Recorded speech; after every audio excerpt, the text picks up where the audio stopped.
Micah chapter 4 and Micah chapter 5 go together as one unit. Very important end time narrative that is captured in those two chapters. And there's some real high points and some real low points in the narrative of those two chapters. And so in chapter 4, it starts off where the Lord's saying that his mountain house is going to be in Jerusalem. And that's not figurative. The Lord's literally has a house that's as big as a mountain. And it's the temple. It's the millennial temple, but that's where his throne is.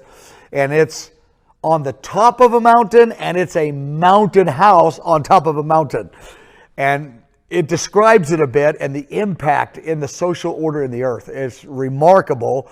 And then Micah says, this is going to happen, and this is where God's bringing his people. So then later on, he describes the Lord's discipline where there's been rebellion and resistance against him.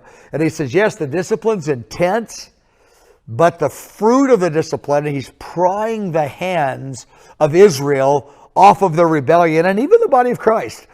And he's using some difficulty to wake them up to say yes to him with all their heart, because the storyline of where it's going is so glorious and so big.